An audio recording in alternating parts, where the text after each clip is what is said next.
வணக்கம். மாலை முரசு செய்திகளை விரிவாக பார்ப்பதற்கு முன் தலைப்புச் செய்திகள். சட்டமன்ற தேர்தல் முடிவுக்கு பிறகு திமுக, அதிமுக இடையே கூட்டணி அமைக்க முயன்றதாக வெளியான தகவல் வதந்தி. அதுபோன்ற தரங்கெட்ட வேலையை செய்யவில்லை என நடிகர் ரஜினிகாந்த் விளக்கம்.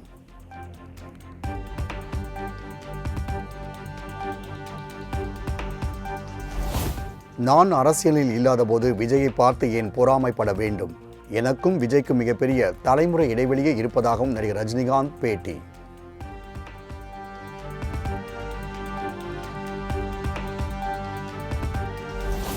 தமிழ்நாட்டு மக்களின் அளப்பரிய எதிர்பார்ப்புகளை முதலமைச்சர் விஜய் பூர்த்தி செய்வார். குறைந்தது 2 ஆண்டுகளாவது அவருக்கு அவகாசம் அளிக்க வேண்டும் என்றும் ரஜினிகாந்த் திட்டவட்டம்.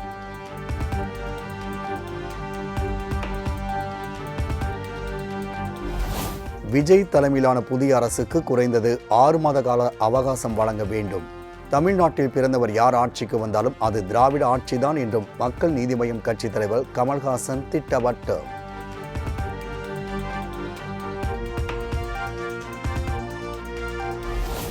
தமிழ்நாட்டின் நிதி நிர்வாகம் குறித்து இட்டுக்கட்டி கூறுவது அமைச்சர் கீர்த்தனாவின் முதிர்ச்சியின்மை காட்டுவதாக முன்னாள் அமைச்சர் தங்கம் தென்னரசு விமர்சனம்.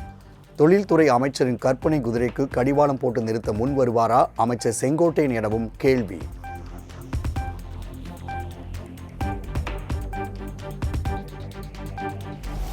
தான் ஒருவரே போதும் என்ற எண்ணத்தில் செயல்படும் எடப்பாடி பழனிசாமியை காலம் கண்டிப்பாக மாற்றும். எம்ஜிஆர், ஜெயலலிதா உருவாக்கிய இயக்கம் தற்போது வலுவிழந்து இருப்பதாகவும் அமைச்சர் செங்கோட்டையன் பேச்சு.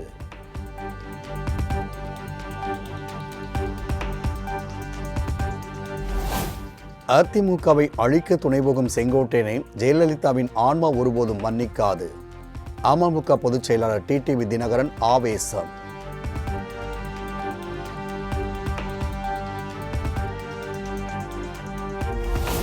கடைசி 4 நாள்களில் மக்கள் செல்போனில் மயங்கி ஓட்டு போட்டு விட்டார்கள் என அதிமுக முன்னாள் அமைச்சர் ராஜேந்திர பாலாஜி கருத்து.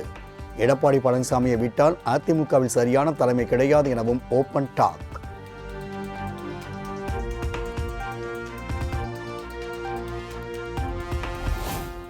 அதிமுக மற்றும் அமமுக எம்எல்ஏக்களுக்கு அமைச்சர் பதவி வழங்கினால் சிபிஐ விசாரணை கோருவோம். தாவேகா குதிரை பேரத்தில் ஈடுபட்டுள்ளதாகவும் அமமுக பொதுச் செயலாளர் டிடிவி தினகரன் சாடல்.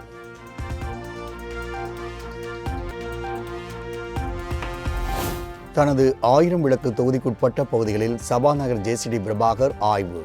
தண்ணீர் பிரச்சினை மற்றும் விளையாட்டு அரங்குகள் அமைப்பது குறித்து நடவடிக்கை எடுக்கப்படும் என பேட்டி.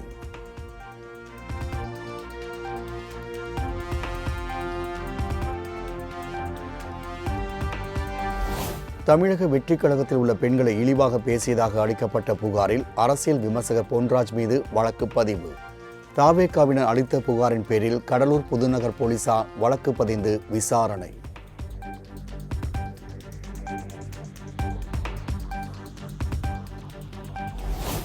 நீட் தேர்வு குளறுபடியை கண்டித்து சென்னையில் இளைஞர் காங்கிரசார் போராட்டம். எழும்பூரில் ரயிலை மறித்து போராட்டத்தில் ஈடுபட்ட நிலையில் கைது.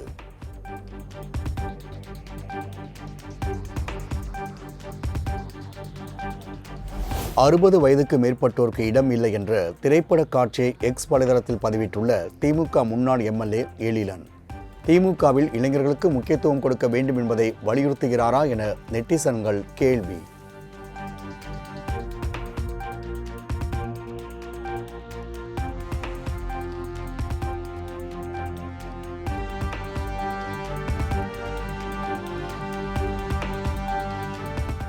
நெதர்லாந்து ஒப்படைத்த ஆனைமங்கலம் செப்பேடுகளை நாகப்பட்டினத்தில் பாதுகாப்புடன் காட்சிப்படுத்துக மதிமுக பொதுச் செயலாளர் வைகோ வலியுறுத்தல்.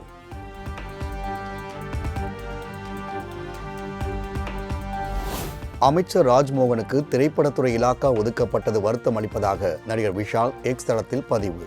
திரைப்படத்துறையை எந்த அனுபவம் இல்லாத ராஜ்மோகனிடம் வைப்பது சரியா அல்லது 30 ஆண்டுகள் சினிமாவில் பயணித்த முதலமைச்சர் விஜயிடம் வைப்பது சரியாக இருக்குமா எனவும் கேள்வி.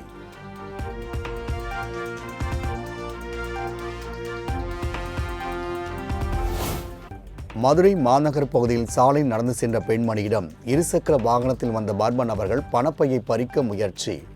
எதிரே வந்த இருசக்கர வாகனத்தில் மோதி கீழே விழுந்த இருவரும் தப்பி ஓடிய நிலையில் சிசிடிவி காட்சிகள் வைரல்.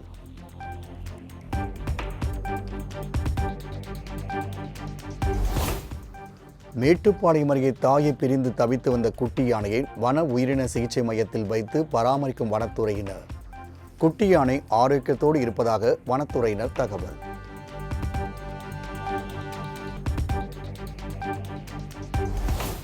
ஈரோடு மாவட்டம் கொடிவேரி அணையில் அலைமோதிய மக்கள் கூட்டம். அருவி போல் கொட்டும் நீரில் குளித்து சுற்றுலா பயணிகள் உற்சாகம்.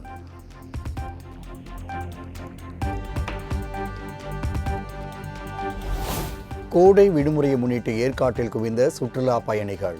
பல மணி நேரம் காத்திருந்து படகு சவாரி செய்து மகிழ்ச்சி.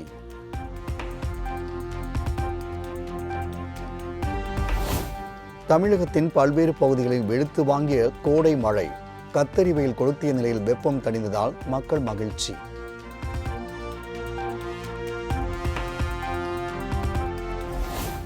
திருப்பூர், நீலகிரி, கோவை, தேனி, திண்டுக்கல், மதுரை உள்ளிட்ட 14 மாவட்டங்களில் அடுத்த 2 நாட்களுக்கு கனமழைக்கு வாய்ப்பு.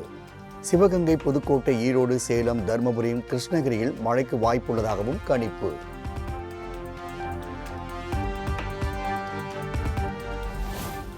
கேரள மாநில முதல்வராக திங்கட்கிழமை காலை 10 மணிக்கு பதவியேற்கிறார் காங்கிரஸ் கட்சியின் வி.டி. சதீசன்.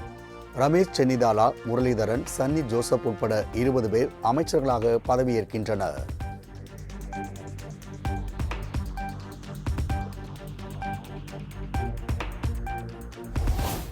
கேரள முதல்வர் பதவியேற்பு விழாவில் தமிழ்நாடு முதலமைச்சர் ஜோசப் விஜய் பங்கேற்கவில்லை என தகவல். ராகுல் காந்தி, மல்லிகார்ஜுன கார்கே, பிரியங்கா காந்தி உள்ளிட்டோர் பங்கேற்க உள்ள நிலையில் விஜய் பங்கேற்பது இதுவரை உறுதியாகவில்லை.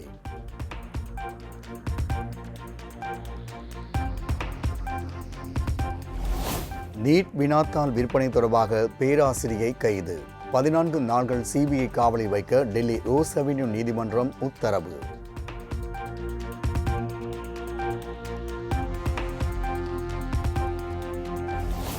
நெதர்லாந்தில் பிரதமர் ராப் ஜெட்டனுடன் பிரதமர் நரேந்திர மோடி பேச்சுவார்த்தை.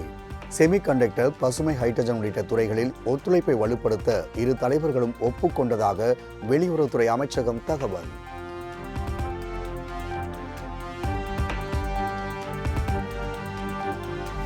நெதர்லாந்தின் பிரபல அணையை நேரில் பார்வையிட்டார் பிரதமர் மோடி. அணையின் கட்டுமானம், பரப்பளவு குறித்து கேட்டறிந்தார்.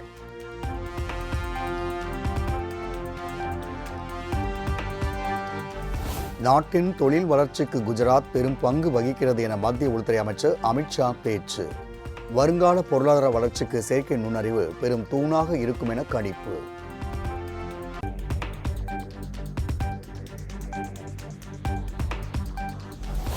$20,000 மெட்ரிக் டன் எல்பிஜியுடன் காண்டலா துறைமுகம் வந்தடைந்தது இந்திய கப்பல்.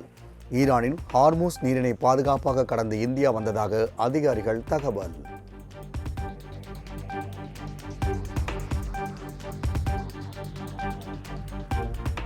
ஒடிசா தலைநகர் புவனேஸ்வரில் எரிபொருள் தட்டுப்பாடு காரணமாக பெட்ரோல் பங்குகளில் அணிவகுக்கும் வாகனங்கள்.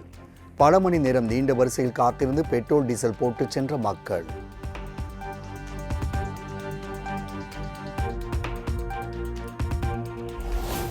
குஜராத்தில் காரில் கடத்தப்பட்ட 2.56 கோடி ரூபாய் மதிப்புள்ள பணம் பறிமுதல்.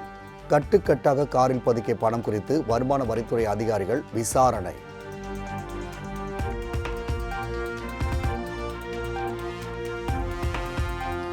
ஜம்மு காஷ்மீர் ரஜோரியில் அதிக திறன் கொண்ட பீரங்கி குண்டு கண்டெடுப்பு.